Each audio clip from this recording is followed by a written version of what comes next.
Hello.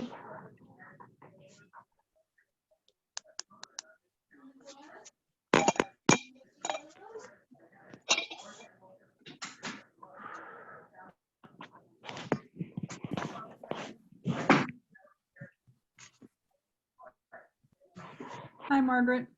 Hey, good evening. How are you doing, Mayor? Fine, thanks.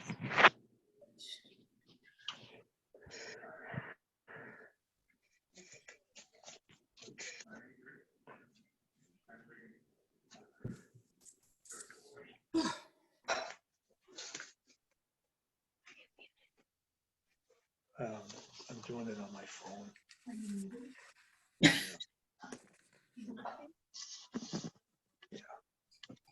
You okay, Mark? Yeah, I couldn't get through on my computer, so I had to do it on my phone. I had that problem earlier this year. Give people a chance to come in.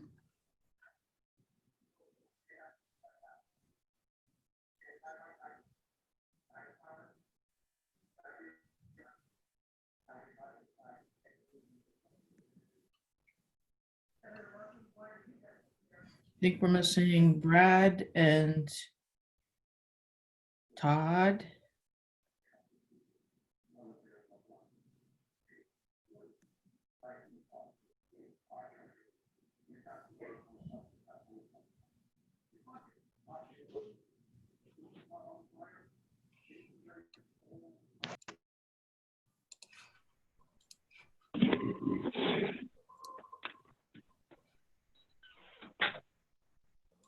Hello.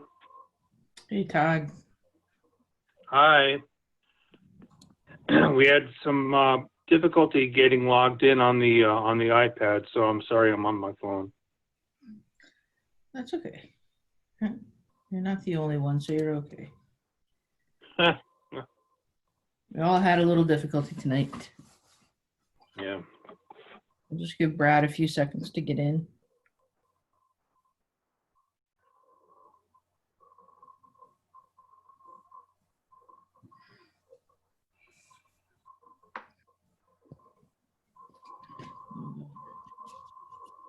Everybody enjoying this new weather? It's wonderful. It's really nice. We are just jamming at the course, It's great. which is great. That's perfect. And it was great to finally see you this past weekend. Yeah, it's just been crazy with work. It really has been. And then a little bit of volunteer work on top of it, but I've just been flat out for the last 2 months.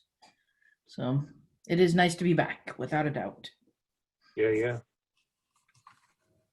I even have the rosy cheeks to show, prove it. Have you traveled? No travel. It's all, remote meetings. So we were actually was talking about it earlier. I mean, where we would usually, here he comes, where we would usually like travel to a site and have 2 days of 8 hours of meetings. We now take those and spread them over like 8 or 9 days. So it's the span is just so much longer than it used to be because we're doing everything remotely, and most people Yeah. can't focus for 8 hours a day on the phone. So we don't Right. even try. My daughter is a producer for Home Shopping Network Yep. in St. Pete. And last month, with all the stuff going on, they sent everyone home.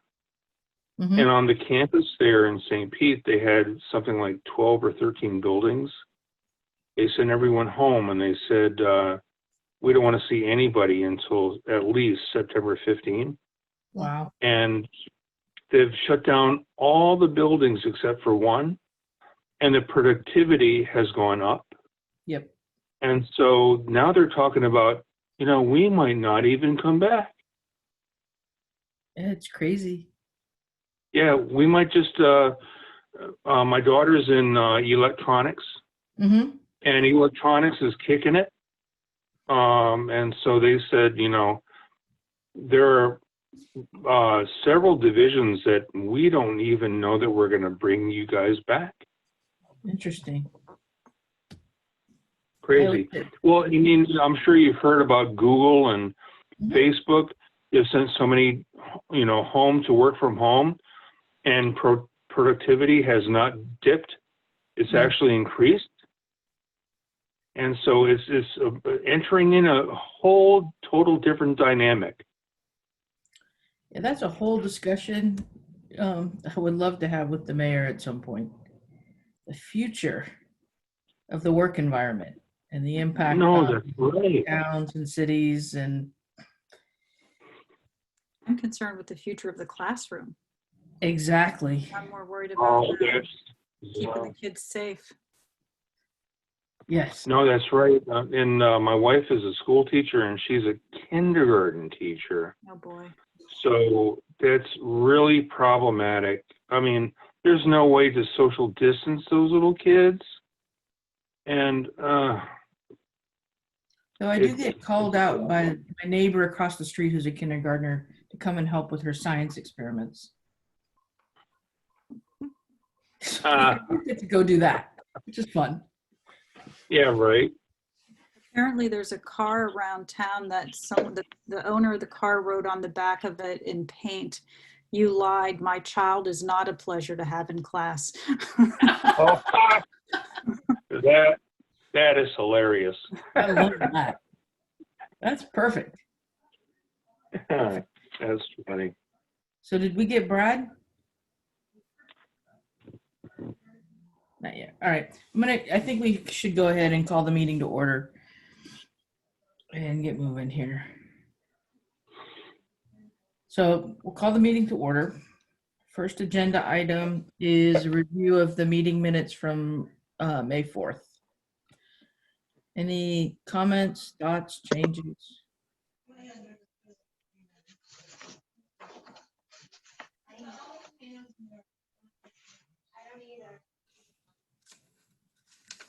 Not for me.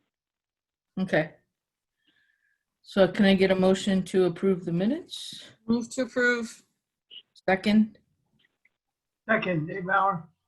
Okay, yep. All those in favor? Aye. Opposed? Minutes accepted as presented. Next agenda item is citizens' petitions and comments.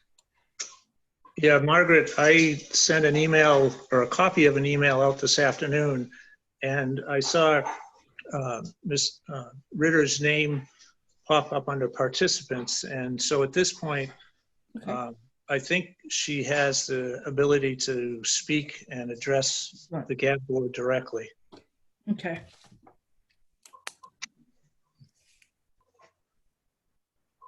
I think. Irene? I agree. You have the floor. Hi. It's Irene. How are you? Hi, Margaret. Nice to see you. Yep. Thank you. Good to have you here.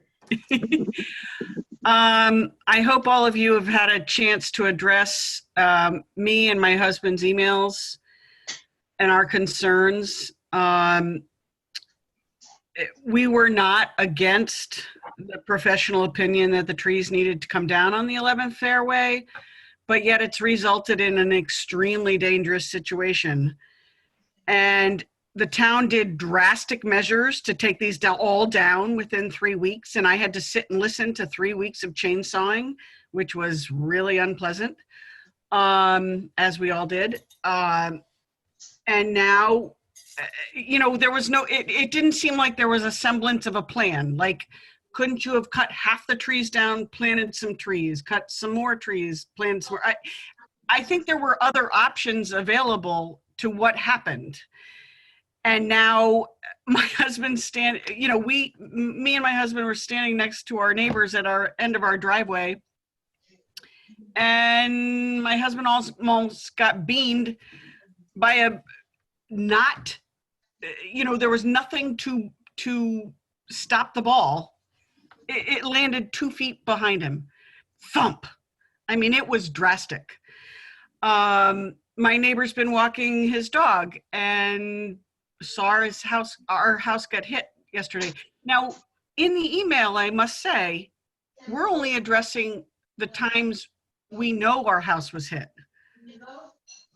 So honestly, there are many more things that have been hit. And this is only in the past week. A week ago Saturday, I started my most recent email. I still have to clean up the glass from the roof of my from the front roof from my daughter's window. It's bad. People have been recommending arborvitaes. I don't want that. I don't want a fence. I don't want a screen. I love the natural thing. My family has owned this house almost 70 years. So we're not newcomers, we're not complainers, but the town should take notice that people are going to get hurt. So anyways, that's what I've got to say for now. Margaret? Yes. Just to put a little bit more clarity on this, the arborist said that all the trees should come down before they leafed out. So Right. we were very proactive in taking down the trees under his guidance and did not really have an option to take down some of the trees at one point and take down trees at another point. He said that he felt the state of the trees required that they all come down before they leafed out. So that left us a pretty short window to remove all the trees. So was it drastic? Yes. Was it something we wanted to do? No, but we felt in the interest of the recommendation of the arborist that we should do as he advised. Can I ask, Mark, what was the reason for him? Because honestly, even the guys cutting them down said, wow, I don't really know, because all the wood looked, not all the wood, but a majority of the wood in the trees looked really healthy. And again, my husband and I aren't arborists, but we question the fact that, and you can see from the remaining stumps that haven't been drilled down yet, they are solid. And people came and collected this solid wood. So we had to listen to more hours of chainsawing, which was annoying, but that's another issue. You know, the town uses this arborist to make decisions on the health and safety of trees. I'm not an arborist, but you know, he's a professional, and if he says that they need to come down and it's written and the town has received it, then I think it's in the town's best interest to follow what his guidance is. And the reason that he recommended that the trees come down before it leafed out was because obviously once there's leaves on the trees, there's more bulk. And when the wind blows, the likelihood of a tree blowing over increases when the leaves are on it. So like I said, you know, we acted quickly when we saw that because we felt that it was the right thing to do. And had it been our choice, all 21 of those trees would still be up, not knowing, if we didn't have the arborist's information, all 21 of those trees would still be up. I understand and I appreciate that. I just, taking what you're saying is before the leaf grows and gives us, everybody who lives here, the protection, that's the problem. We have no protection, absolutely none. And nothing has been planted or discussed, and we've asked the workers, and we just don't know where the town stands on putting anything in. Yeah, well, in my email that I replied to you today, I did say that the park or the golf course superintendent is looking into finding a source for trees to begin a replanting project. And when would that start? It depends on the availability of the trees. I can't say exactly. I would think that it would, well, again, it's on the availability of the trees, and I'm not sure. I wouldn't want to give a timeline and then not meet that timeline. Well, I'd just like some sort of idea. I mean, honestly, even last summer with the trees, I was sitting on my front porch.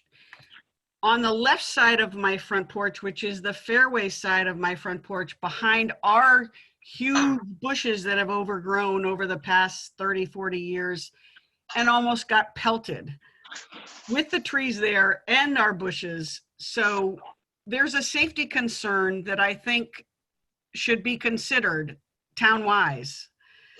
And, you know, people walk their dogs, there's cars driving, there's bicyclists. Since everything started, there's this old man who bicycles up our street every day. I don't know why, but he never seemed to before. I mean, honestly, they're so random. And this week was horrific. Worse than the day after Christmas when everybody gets their new clubs and thinks that Santa gave them a clue of how to shoot them. So I can't stress enough how much this is in your best interest, the town's best interest, to do something quick and as drastic as you did to replace what was there. Right, and just, I know this is painfully obvious, but we're not going to be putting in 60-foot trees. I understand, but Okay. you got to be putting in something, and you Yep. should have been putting in something all along this way if this was the issue. And if you came up and actually saw our house and saw where our car got its window broken out last summer or 2 summers ago, I can't remember which summer it was. The town was very unresponsive, did not do anything, did not want to do anything. And in previous years, when my parents lived, you know, my dad was still alive, he would go to Bob Shalafor, and Bob Shalafor on the sly would replace windows. Not car windows, we never had them broken. But the as Todd just said, they are cranking busy. They are cranking busy. People drive from out of state. When Massachusetts was closed, even in the winter, when Massachusetts is there, they have snow cover. They drive to our course to play. They know it is open because we are a coastal town and tend not to have the winter snow cover that other courses have. So we are always busy. And I appreciate that and I like it. And in these weird times, my daughter said, "Mom, it's weird that they're still golfing." No, I would have felt very isolated and very odd and closed off if I didn't see golfers walking by. I appreciate everything about the golf course, but in this instance, things have to be taken care of for the safety of our neighborhood. Margaret, Eric had his hand up. I'm not sure if he. Yeah, Okay. Eric, sorry. Yeah, I was just going to mention before when you were talking about purchasing the trees that I have an email to a person at Pride's Corner where we've purchased trees for the Parks Department in the past. So I emailed her today on the 2 species of trees, if they're available, what the arborist recommended in the replanting program.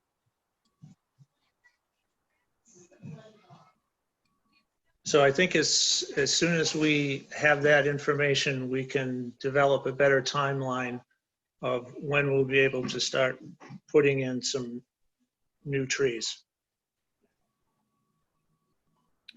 Okay.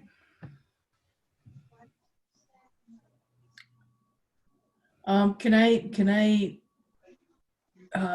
also, this is Margaret, offer up a suggestion, and that is that maybe, I know it's extra cost, but maybe some signage on the 11th tee to at least warn with a 4 for balls that might be heading out of bounds. Just give people a chance or a reminder that there are people who live over there, because I think, Irene, your husband, if he had heard somebody scream, he might have ducked or moved or made himself a little bit more protected. You're exactly right, Margaret. I mean, uh, they don't know that I'm sitting on my front porch, or I'm gardening behind my huge wall of holly bushes that you know well. You Yep. see them. Oh yeah. I mean, it's it's crazy. They don't give us any indication. And when my daughter's window got broken last Saturday, I was in the backyard gardening behind the garage, and I found the ball, I found the glass that had fallen. Most of the glass is still on the roof. We haven't recovered it and done anything about the storms. And I went out there, and they were younger guys, and they didn't seem to have a guilty. I said, "Hey, anybody have a hook shot that, you want to talk about?" And they're like, "No, what? Anybody lose a ball? No. So nobody fesses up. I mean, the town could also perhaps look at saying, "Hey, there could be, legal ramifications if you do damage and you don't fess up." I mean, that is an option, and other municipalities have it on board. I don't know. I can do some research if you want, but that certainly would be, in the meantime, with we're naked to harm. It would probably be better for you guys if you tried to do something legislatively rather than us suing you guys for when my daughter gets bonked in the head for sitting in her bedroom.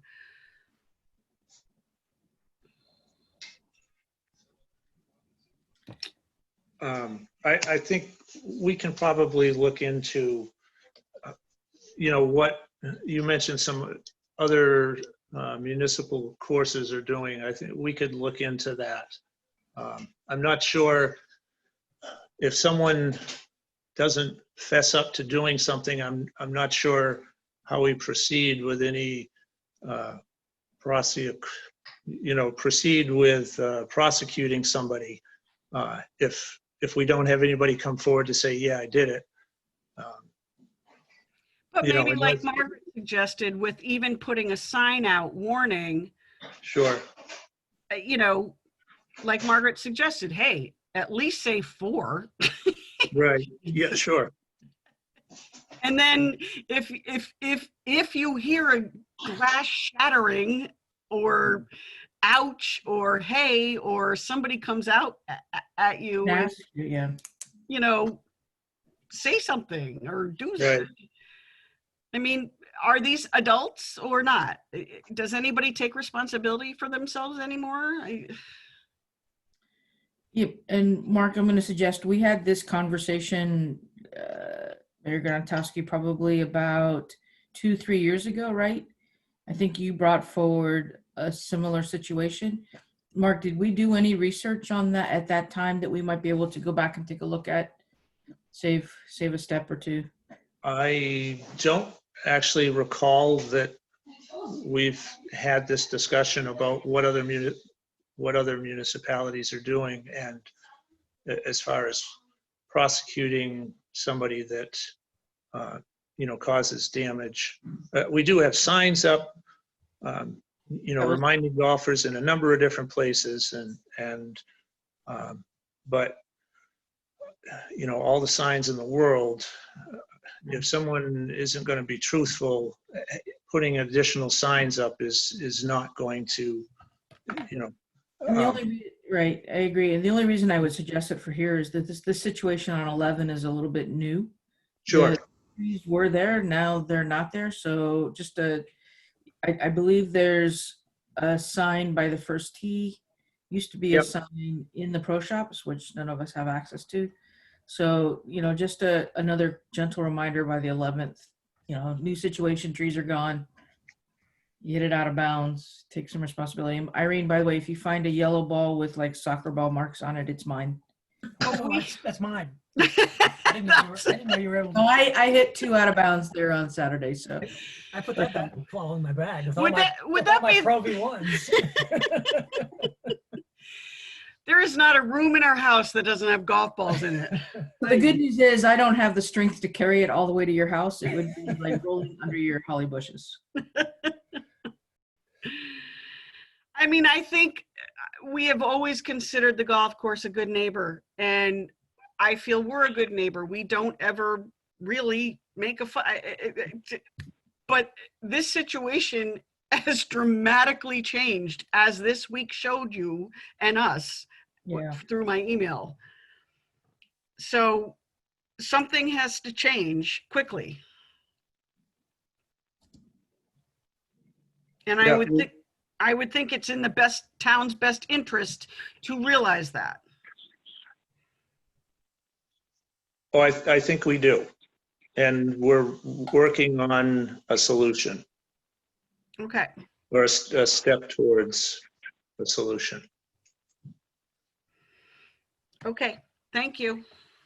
You're welcome. Thank you. Thank you very much for bringing that forward. Okay. Any additional correspondence from the community? Not that I'm aware of. All right. Correspondence from the membership, the Golf Advisory Board. Margaret, Yes. I just have a comment about the spacing of the 10 minutes between tee times. I have found them, we've been playing in 3 hours, 30 minutes. That was up until Sunday, and it got a little slow. But once that slowness was addressed, we really got moving again. So I don't know what impact it has on the amount of money that the golf course takes in. But is there any idea of carrying on the 10-minute spacing for tee times? No, there's been no discussion about that. Paring it down to less time between? More No, time. no, she's asking if we can continue with the 10-minute. And no, we have not discussed continuing the 10-minute interval. Yeah. So anyway, so what we do is we lose 1 tee time per hour. In 8 hours, we lose 8 tee times however much, $240 per tee time potentially. But I would suggest that by getting the, you lose 1 tee time per hour from what, 7 until 2 or 3? But the number of people who can get in and play full rounds after 2 or 3 goes up because they're not playing 5.5 and 6 hour rounds. 5.5 hours. I won't exaggerate too much. Well, I don't know that we play 5.5 and 6 hour rounds. Sunday afternoons, they get up to well over 5. Traditionally, in the old model. Well, I haven't heard that. So And I think do you have experience with that? I have experience with 5.5 hour rounds out there on a weekend. Margaret, On the the old weekend, model- no? But that besides the point, I think one of the pieces of feedback that we get on that survey year over year is pace of play. And I think this going to 10 minutes, maybe it's dropping to 9 minutes, has made a tremendous difference from what I'm hearing from various players, men and women, has made a tremendous difference in the pace of play. I would with a agree. pause. Sorry, Mark. Or Todd. Go What's ahead. that now? We can hear you. Todd? I'm sorry. I was waiting for somebody to speak. I said I would agree that yes, pace of play has improved, moving from 7 tee times per hour to 6. It certainly has improved that way. And from an operational standpoint, it does give me some flexibility when there is a member group who may not have has forgotten to book a time, I can say, well, if you come out around 10 o'clock, I may be able to fit you in. And because the reality of it is that the golf course operates very, very well and comfortably on a 7 tee time per hour interval. When we go to a 6 tee time per hour interval, the reality is it does give us a little bit of flexibility. And when there's a no-show, certainly we can fit in a member group who has neglected to get a tee time. I mean, I'm not adverse to it. I'm not adverse to it at all. Yeah, just something to think about going forward. I mean, for this past weekend, I was noticing, Tim and I, we work, full days when we're on, and I work Saturday and Sunday, bell to bell, full days. And I have noticed over the last several weeks that even at 2 o'clock in the afternoon, we're turning at 2 hours. Mm-hmm. We are. It's just the way it is. Which is great.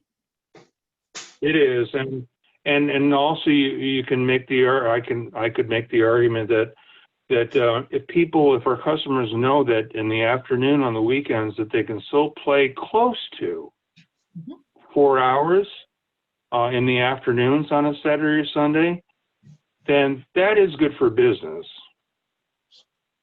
Yeah, it would be. So, yeah. So certainly it's something to consider and to discuss.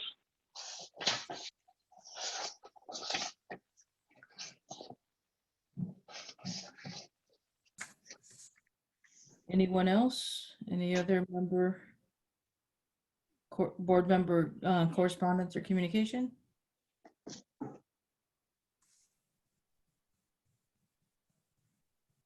Well, we had a lot of positive feedback on the opening of the practice areas. Excellent. Yeah, and I think I've driven by a couple of times. People have been very good about that, keeping the spacing on the practice areas. Certainly, yes, I agree. No, I think I'm hearing nothing but positive things about the course right now, so that's great. Kind of a benefit of whatever this thing is that we're living through. No, that's right. Yeah, a chance to. We could call when we discuss the golf course report. We'll call it the COVID bump. There. However irreverent that is. Yeah. Perfect. Excellent. All right. With no further communication from the board members, how about next on the agenda is the golf course report. Yeah. So have you all had a chance to look over the monthly report for May 2020? Have you seen it? Yeah, we got The numbers it this afternoon. the numbers are terrific. Yes. So I mean, comparing the month revenue 171 to the prior month 111 Yes. is incredible. Looking at the season passes, now I have to talk with Jerry regarding the 227 because my count is 216, but we also brought in 4 more today, so we're actually at 220. Okay. It's picking up more in the promotional, and that doesn't have anything to do with the off-season membership because it predates the the new POS, point of sale. Mhm. So it's picking up something that I have to ask Jerry about. Okay. But the real count is 220. Now, last year, we were at 209. Okay. 209. And which is something which is incredible is that we have 64 new members. 64. Yeah, that's good. That's huge. That's huge. Yes. We have 33. I'm sorry, wait a minute. Yeah, 33 associate and associate plus. Notice that on the season pass tallies. Fiscal year to date, associate plus, compared to the prior fiscal year to date, 6 and 8. Mm-hmm. That's an absolutely incredible. What do you think is driving that? I could see perhaps some of the other recreational activities in the town not being offered. Or Well, is I it- would certainly say that the greens fees and now cart fees, the fact that we are one of the few recreational activities that one can do currently is adding to it. But I think it's more a matter of we're building on what we started last year with the associate and associate plus. We're seeing a lot of friends of associates and associate pluses. They've heard about it. They like it. They came on board. We have a lot of new faces at the golf club and a lot of young faces, which is very nice to see. Not that I don't like to see, folks of our age and whatever. But it's very nice to see a very youthful and vibrant membership. It's good for business all around.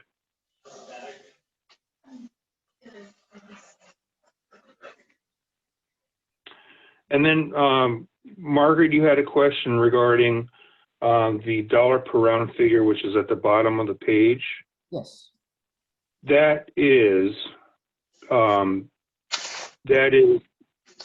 all of our revenue streams: greens fee, season pass, cart revenue, and miscellaneous, which is gift certificates, which has to be counted because when they're transacted, when they're redeemed, it doesn't count.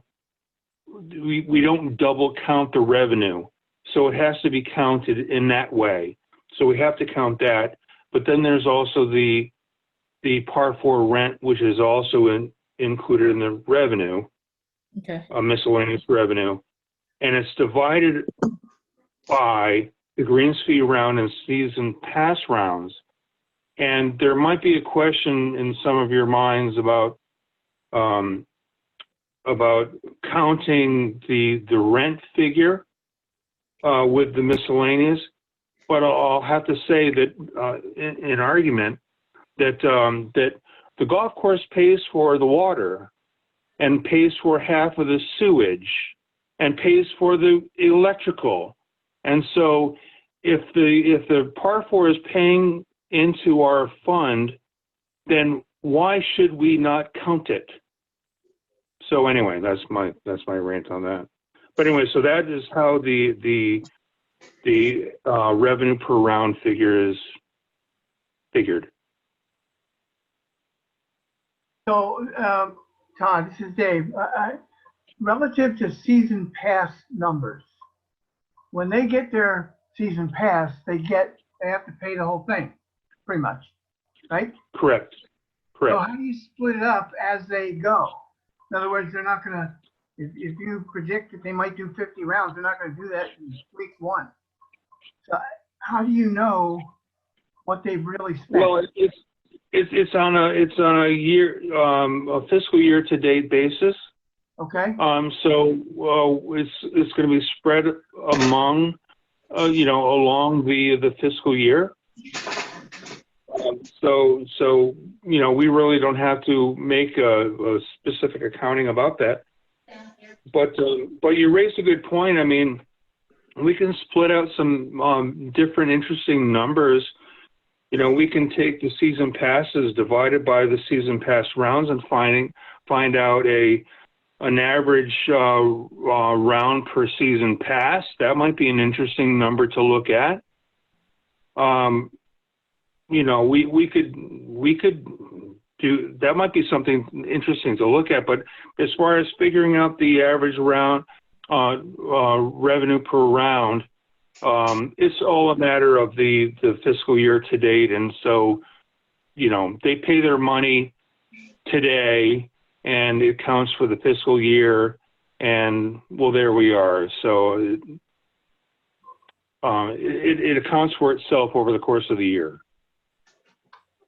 okay, I do like the thing. You might go look at how many rounds you really had last year in one of the junior season pass things, and that would help you determine by round how much it was costing you, I would think. Well, right. Yeah, and so, but it's going to be conflated by our youth, if we have a growing youth membership, which we are, or associate membership, which we are. They're racking up rounds, and that's going to drive down the rounds per numbers. Senior folks, they pay a bit less, but they also have a tremendous number of rounds that are played, so it drives the dollar per round number. So it's not very applicable to other categories of member. Like if I was a young or a working man and I joined a regular adult membership, I wouldn't look at that number too well, because I have to do my different math. My different math is I only play on Saturday and Sunday. And so I'm going to do my math a bit different than a senior citizen would, or a youth would, or an associate would. So, I mean, it's an interesting number to look at. I think it would be an interesting figure to look at, certainly. But as far as being applicable to different categories of member, it may not be so applicable. Okay. Gary, you have a question? Yes. When I play around with these numbers, have we ever looked into doing a seasonal adjustment? Or in other words, the monthly totals would be the 12-month moving, say a 12-month moving average, where you divide the revenue for the prior 12 months by 12, and that smooths out the season. It gives you an idea as to how you're doing from month to month, the seasonal one. I mean, it's something to play around with. I wouldn't say, hurry up and do this. It's just, it's seasonal adjustment. We're in a seasonal business. I was going to suggest something similar. If we could get out to understanding how you're calculating that now, it would be interesting to see it for the monthly revenue as well. Because I have to imagine there's some months where it's going to be probably around 28, 29, 27, and some months where it's going to be pushing 37 or 38. I would expect June to be your peak, so probably around 38 or 39. Well, right. I mean, and certainly if businesses that are more, they might have a Christmas bump or a summer bump, what have you, but they're for the most part, they're a 12-month season kind of business. That the argument is persuasive. We are totally a seasonal operation, and so we do. I mean, the whole discussion when we talk about and with the GAB, we talk about month to month, year on year, as kind of, and also prior 4 year compared to current month of the year. That I think that's a more real kind of comparison than maybe other kinds of examination of revenue. Well, it does give you the, what happened last month, whereas a seasonal thing would really mute last month. I worked at a small auto co-op in Austin, Texas, and they were crying, come and buy stuff. Our business has really fallen off since we moved in January. And I did a seasonal average on the receipts, on the numbers they had. Actually, it had gone up. We're actually doing better than we did the previous 12 months. So sales had improved, but it looked like they went down because they'd done quite well in December, and suddenly it was a plunge. But I think it's fine what you're doing. I'm not saying, I'm just we don't need to have stats all over the place here. Right, But right. might look into a 12-month moving average. And I'm done. Fine, Ryan. Sure. So can I just ask one additional question? So it's great that we're getting additional members in, but it looks like our season pass revenue is still not quite to where it was last year. Obviously, because we have a number of associate and associate plus and youth memberships. And so at some point, we probably want to consider how we get the revenue, even though everything else is coming out in favor and it's excellent, but that season pass revenue, getting that up a little bit more. And maybe next year thinking of a way to do that. Right, and that was something that I had seen as well, Margaret. Okay. And I was going to ask Jerry about that number. Okay. Because last year we had the associate. The rate structure basically was the same. We do have more associate and associate plus, obviously, but that shouldn't move the number that much, I don't think. Your senior limited is down. It's 13,000. Yep. So we need to figure out what's going on there. Sorry. Yeah, we'll take a look at that. Okay.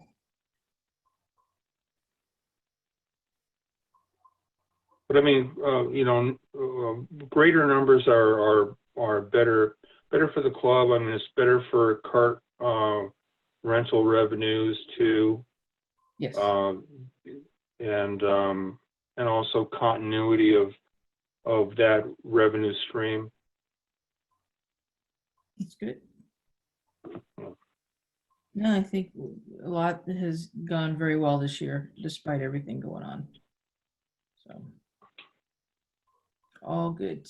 And so finally, the total revenue being at $1,070,000 at this point, and I think when you look at June, if we have just a normal June weather, yep. Then you can expect 150.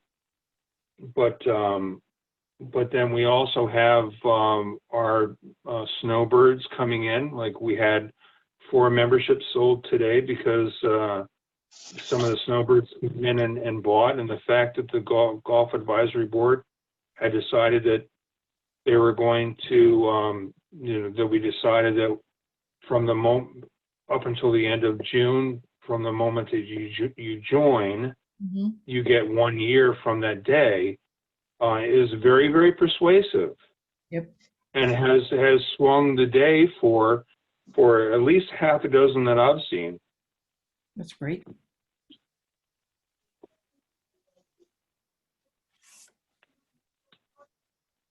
Excellent. So I think, yeah, like I said, all good news, I think.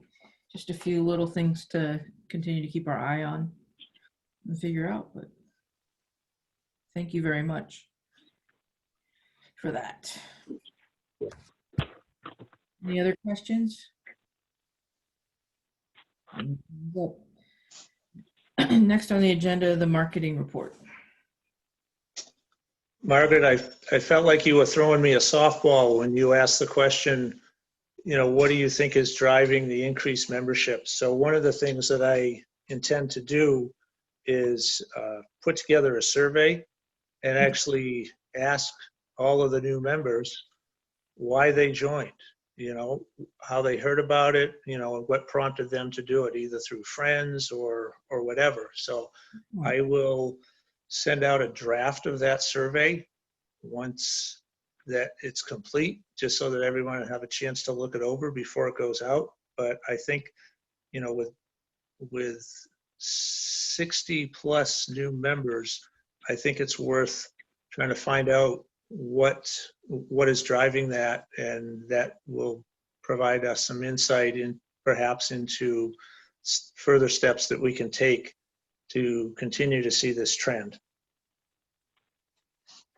That'd be great. And also just a few updates from this past month.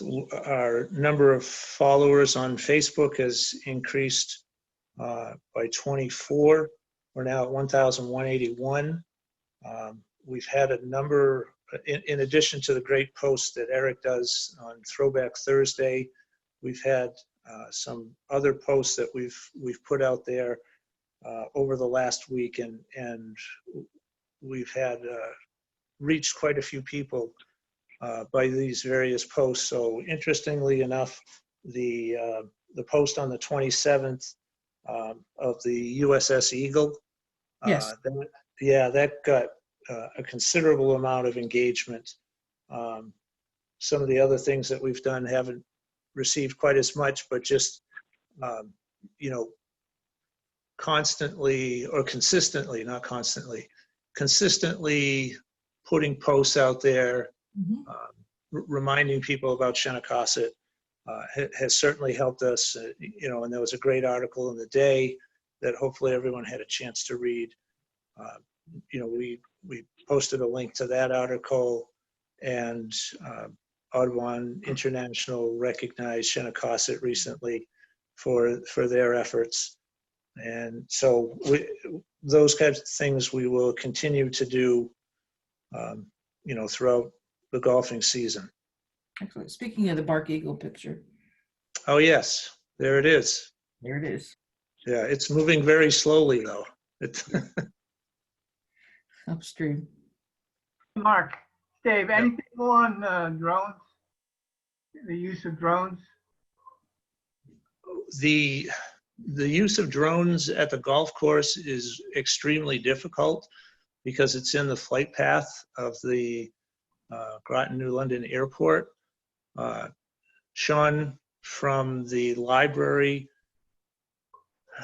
has been working with the airport to, on occasion, get some drone footage. He's trying to establish a relationship with them, build a relationship of trust, so that, when he asks, they'll know that, if Sean says he's not going higher than 100 feet, they know that he will not go higher than 100 feet. And from what I understand, they're working on a new system of approvals. Apparently now it's somewhat of an antiquated system where you have to submit a report, and they're moving to an online request to use a drone system within the restricted area around airports, and apparently that is supposed to be a much quicker process, almost 10 to 15 minutes, which would help Sean considerably, because he has to play a guessing game of when the weather is going to be nice, because he knows it's going to take 4 or 5 days to get approval for something, where with this online app that you actually would have right from his phone, he can look at the weather, say, okay, it's going to be nice, put his request in, and the response time is considerably quicker. So there are sections of the golf course that are okay, but there are a number of sections where using a drone is strictly forbidden. He had an opportunity a few weeks ago to use the drone because the airport was closed because they were repaving one of the runways. Thank you. But it is something that we would like to do as a piece of the marketing effort. I know that a lot of other golf courses are doing it, and we would certainly like to take advantage of that, just to kind of give people a bird's eye view of the golf course, for those that play on it, and for those that have not played on it, just to give them a perspective of what the course looks like.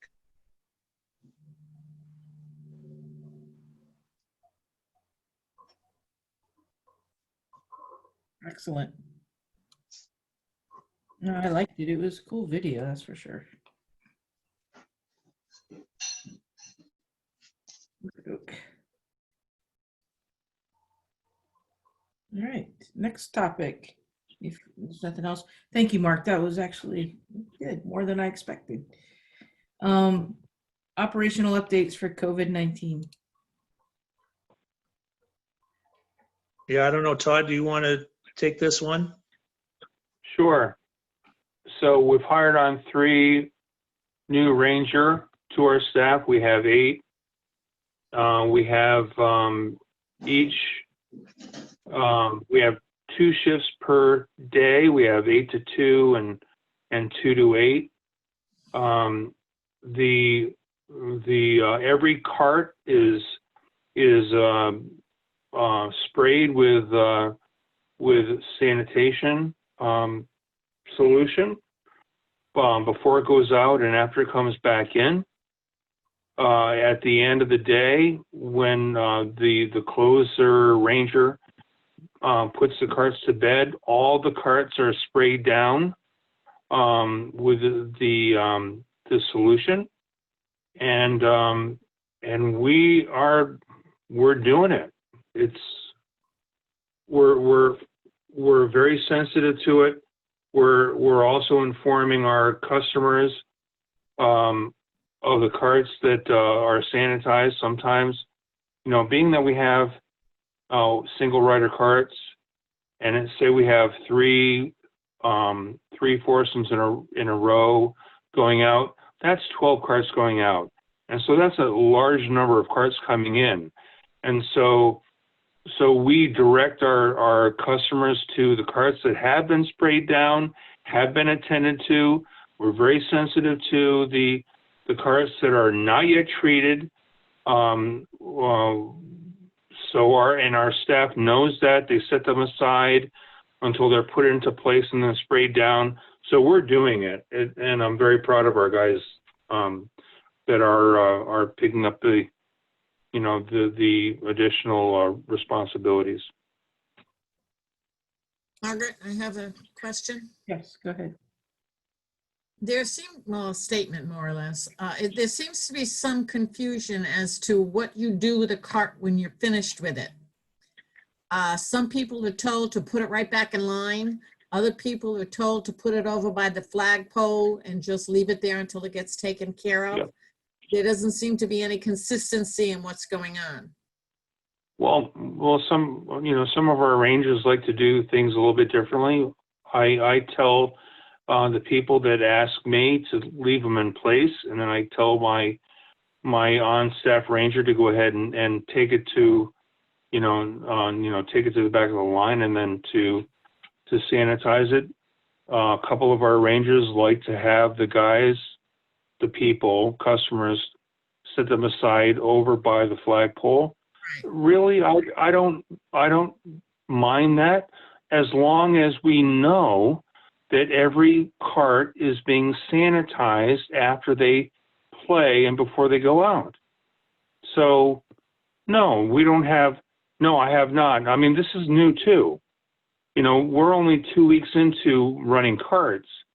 We don't have a standardization plan right at this point. We're kind of finding our way as far as what the best practice is, but we're getting the job done, whether they leave the cart in front of my window, payment window, or whether my guy asks them to park it over to the flagpole so that he understands that he needs to go ahead and put that in line and then sanitize it.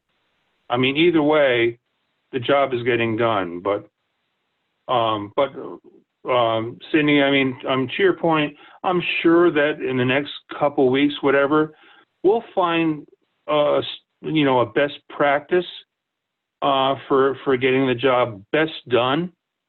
But the job is getting done. Okay, good. Thank you.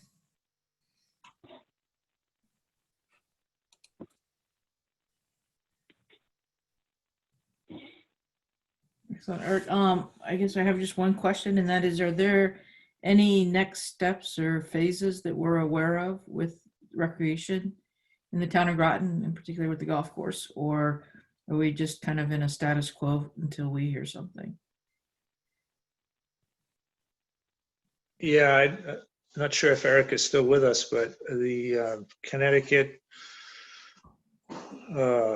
golf course, the CSGA, I know has been in contact with the state on protocol and procedures. I don't, maybe Eric, if he's still here, has some updates. I'm sure that they are just as anxious to get that information, from the state so that we can start making plans to go from single rider to double riders. Given that everybody is still being asked to social distance, I don't expect that to change anytime soon. But I don't know if Eric can provide any additional information to that. I don't think that they think anything's going to change anytime soon. They have not released any updated best practices. They don't have any information yet from the state. I think the state said the 20th was going to be possibly their next phase. So I think the CSGA would craft their phase 2 guidelines after what the state puts forth in theirs. So as of right now, there are no forward-looking plans to change anything until probably after that date. Great. Excuse me, I'm sorry. Excuse me. We might want to have the 2-person carts, but what I've seen in it so far on the single-use part is what Margaret was alluding to earlier, and that was pace of play.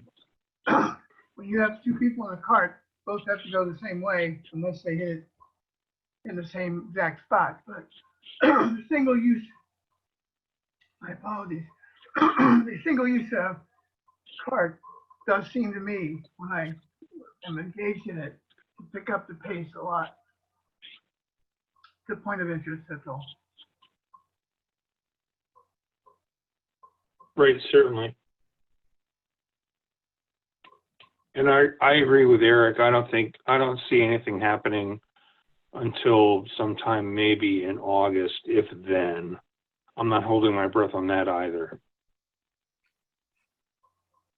With regard to the changing of the restrictions or what have you. That's a statement. Is the senior open still being considered, or has it been canceled? I spoke to Kevin Shea today, and he sent his application in for the tournament, and it was accepted. But I'm very doubtful. I don't think the Connecticut PGA has made any kind of decision beyond a certain definite date. Like, I think arbitrarily they were talking about what to do with tournaments up until like June 11 Okay. or what have you. But they haven't gone beyond that.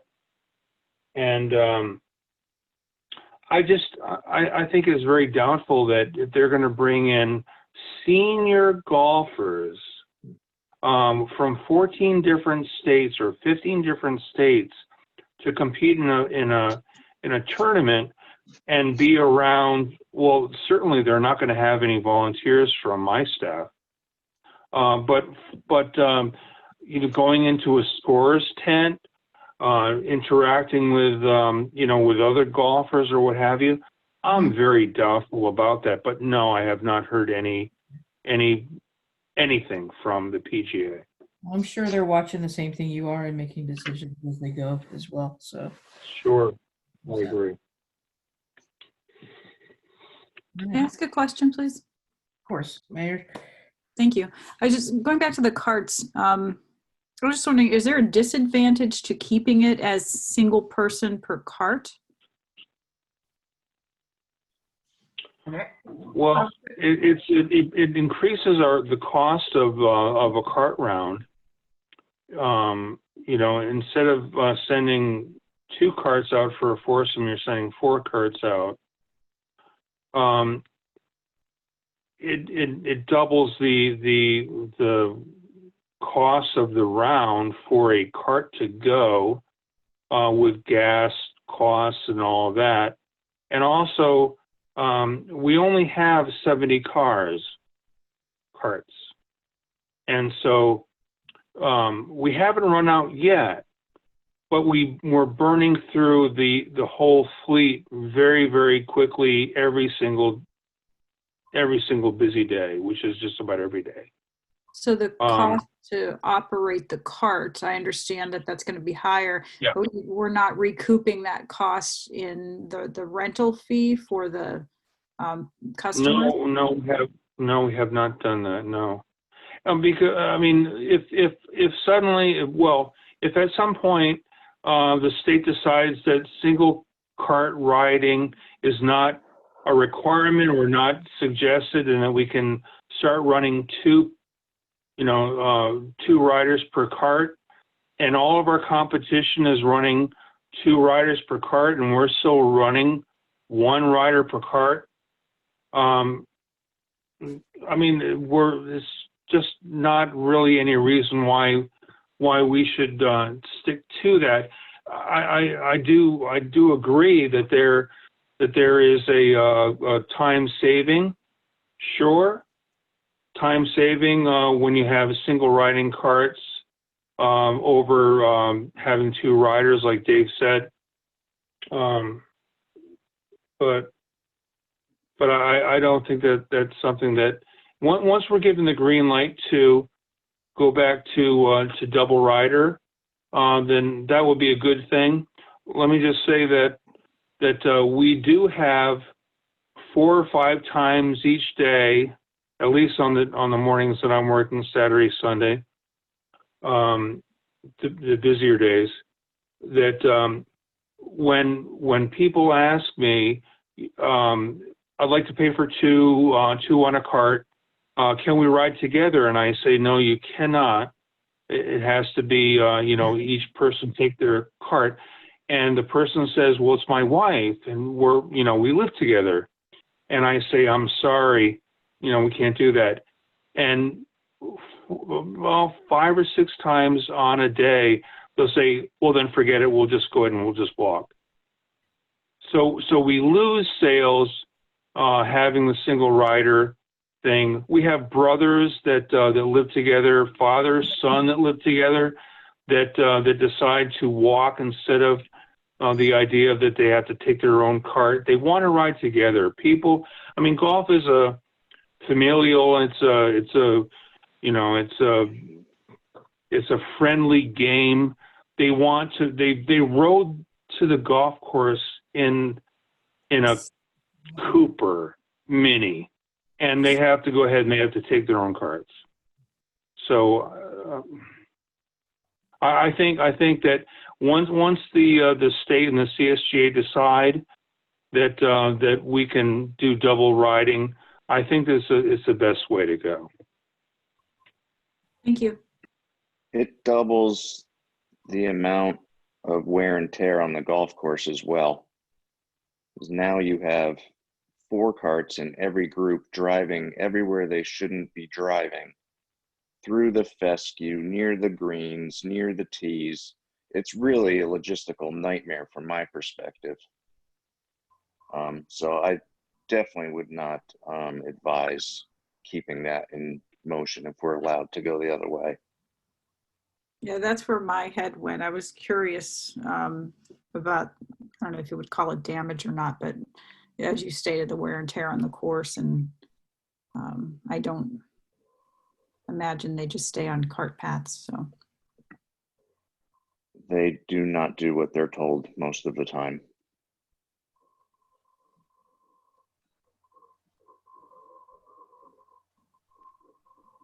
Thank you for that.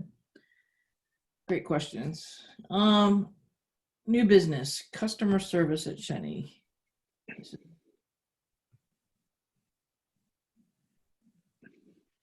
Yeah, this is, over the course of the year, we have specific topics set aside for specific meetings. From MGA iPhone 10. Sorry.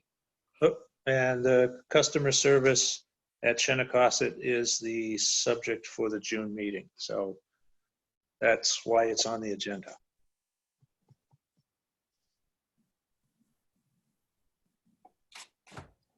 And I think, and Eric, you can help me with this.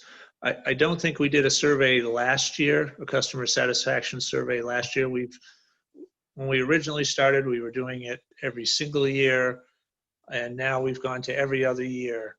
And I think this will be the summer that the customer satisfaction survey goes out. Yeah, I believe that's correct. Okay. So thank you. That typically goes out try to get that out in August, because I believe the September meeting, one of the agenda items is a review of the survey results.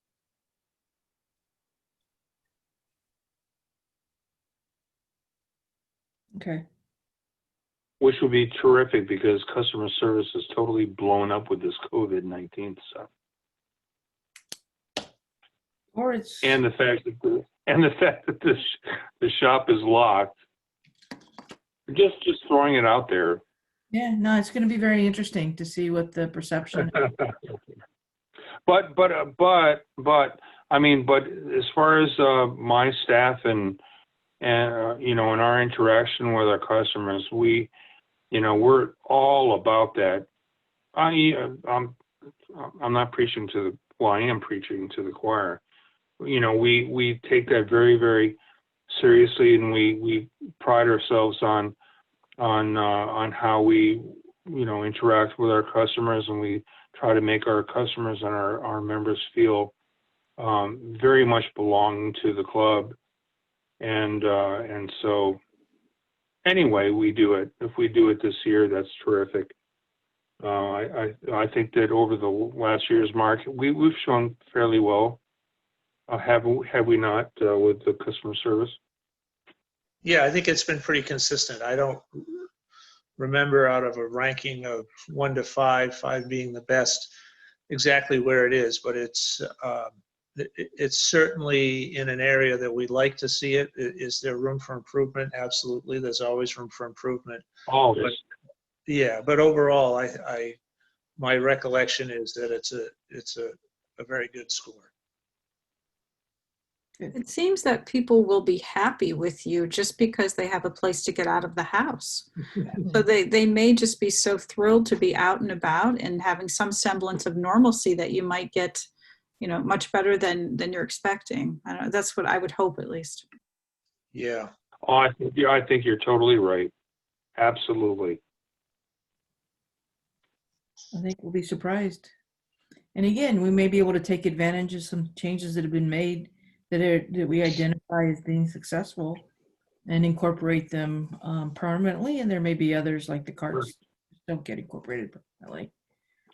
I mean, ultimately, the golfing experience does fall in part as far as the product goes, which is Eric's purview. But the other part of the experience is how other people are treated. I mean, how they when they get in the car to leave the club and they're wondering about how things were. Yes, of course. How are the greens? How is the golf course? But also, how are they treated? And so that's also a tremendous part of the equation with our customer service satisfaction. Okay.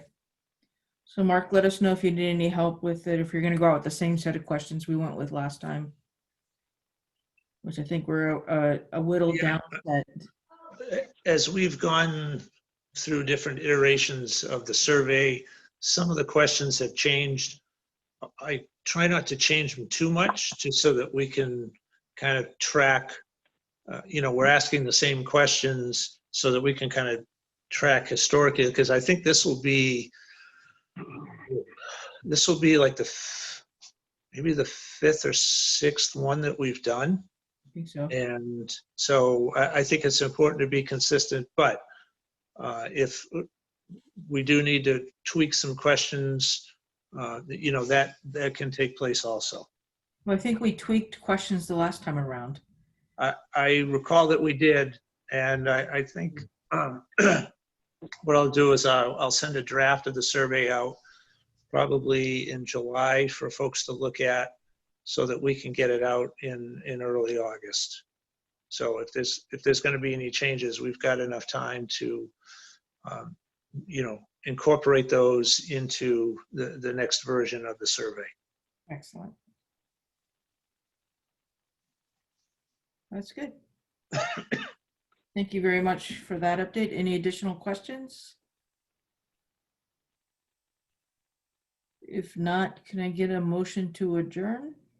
Oh, wait, before we do that, next meeting is September 14th. There we go. Thank you. It's the second Monday, because the first Monday is Labor Day, which this year is the 7th. Correct. Good. So with that, can I get a motion to adjourn? Second? Dave? Okay, second motion. Wait through. All right. All those in favor? Aye. Carried, meeting adjourned. Thank you all very much. Thank you, Margaret. Thanks. Have a good night. Good night. Thank you. Thank you. Good night. Good night.